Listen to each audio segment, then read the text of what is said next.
Ang tunay na buhay ng isang mangingisda ay hindi madali. Ngunit ito'y puno ng aral, dedikasyon at pagmamalasakit. Sa bawat hampas ng alon at bawat pag-ahon ng araw, dala-dala ng mga mangingisda ang pag-asa para sa kanyang pamilya at komunidad. Dito na ang pangunahing hanap buhay ay pangingisda. Ito ay matatagpuan sa bahaging norteng silangan ng Palawan.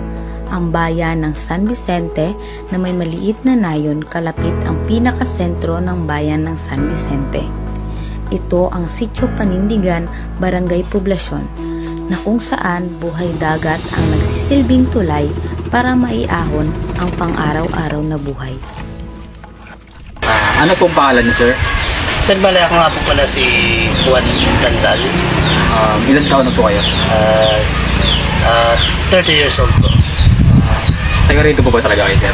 Bali, dito na po ako pinanganak at saka dito na rin po ako lumaki, sir. Bali, bata pa lang po ako, sir, ay tinuruan na po ako ng aming magulang mo maghanap buhay sa dagat. Siguro, estimate ko, sir, mga ano po, mga 12. Bali, nagpa-practice na po ako nun maghanap buhay po sa dagat. So, ano pong uri na pangingisda yung ginagawa niyo? Bali, kasi, sir, maraming klase po ng hanap buhay po sa dagat. May pagkalambat, may paninisid, pangangawin, tsaka pamamana po. Yun pong ibang klase ng hanap buhay doon sa dagat. So malimit po namin ginagawa yun, sir. Depende rin po sa panahon. Sa isang araw po, ilan po yung kinikita nyo? Ilan po yung pinakamataas? Ilan po yung pinakamababa? Estimate ko lang ito, sir, based po sa aking experience, sir. So, bali yung pinakamataas, sir, kinikita po namin sa loob ng isang araw ay maabot po ng 2,000. Bali, ano na yun, sir, bali, nilinis na po yun. Bali, yun po yung mismong party ko.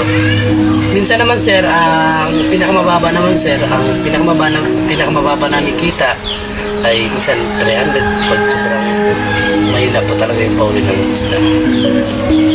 Kapag kasamahin po sa loob ng isang buwan, ilan kaya ang aabutin?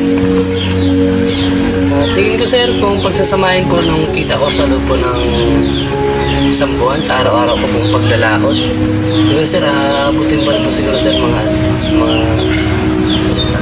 12,000 o pataas po. Yung po estimate ko lang, sir, na ano po, nakita. Sapat din po ba yun, sir, para sa pangangailangan ng pamilya mo? Para sa akin, sir, kulang po eh. Dahil sa dami po natin gastusin, tsaka sa sobra pong mahal ng mga bilihin. Bali, medyo nagkukulang pa rin po kami doon sa aming kinikita. Dahil hindi naman po maganda yung panahon. Sa araw-araw, hindi magandang panahon. Minsan po masama yung panahon pagdadagat. Kaya minsan po ay hindi yung aming nakikita. Food po sa pangingisda, sir, ano po yung alternatibo o ibang paraan para matugunan ang pangangailangan ng iyong pamilya? Dahil minsan, sir, masama yung panahon. Katulad ngayon ay amihan. Lakas po yung panahon dito sa amin. So, bali, yung alternatibong paraan po upang mabuhay ko po yung aking pamilya ay naghanap buhay po ako, sir, dito minsan sa nagle-labor po ako o ano ba tawag doon, sir, ay nagko-construction po. Yun po, bali nagko-construction po ako, sir, para po matugunan ko po yung pangangailangan ng aking pamilya. Yun po. Ganun po ba, sir? Sobrang hirap pa talaga ng buhay ng isang mangingisda, no? Kasi yung pamilya ko, ganoon din yung hanap buhay. Oo, sobrang hirap talaga. Dahil pinanganak tayong mahirap, so obligado po tayong maghanap buhay sa dagat. Dahil ang dagat ay hindi natin masabi kung marami tayong huli. Swerte tayo. Kung wala tayong huli, salamat pa rin tayo. At least ligtas tayo umuwi. So, ano lang, tiyagaan lang talaga sa pagdadagat. So, bilang isang mangingisda po, ano po yung may papayo mo sa mga bata?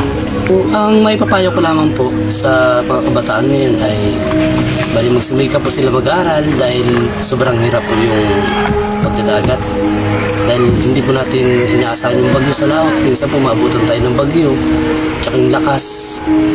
At kaya ang may papayo ko lamang po sa inyo, Bali, mag-aral po tayo ng mabuti para po kahit paano ay para magkaroon tayo ng magandang trabaho. Hindi lang dagat yung alam natin, at least kahit paano ay meron din tayong alam na trabaho na panlupa. Yun lamang po mapapaya ko sa iyo.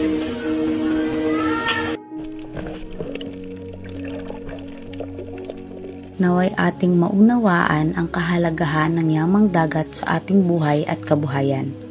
Ang karagatan ay hindi lamang pinagmumula ng pagkain, kundi isa rin itong kayamanang ipinagkaloob sa atin upang alagaan at ipasa sa susunod na henerasyon. Kaya't sama-sama nating pangalagaan ang ating mga ilog, dagat at iba pang anyong tubig. Huwag nating hayaan na masira ang likas na yaman na nagbibigay ng buhay at kabuhayan sa marami.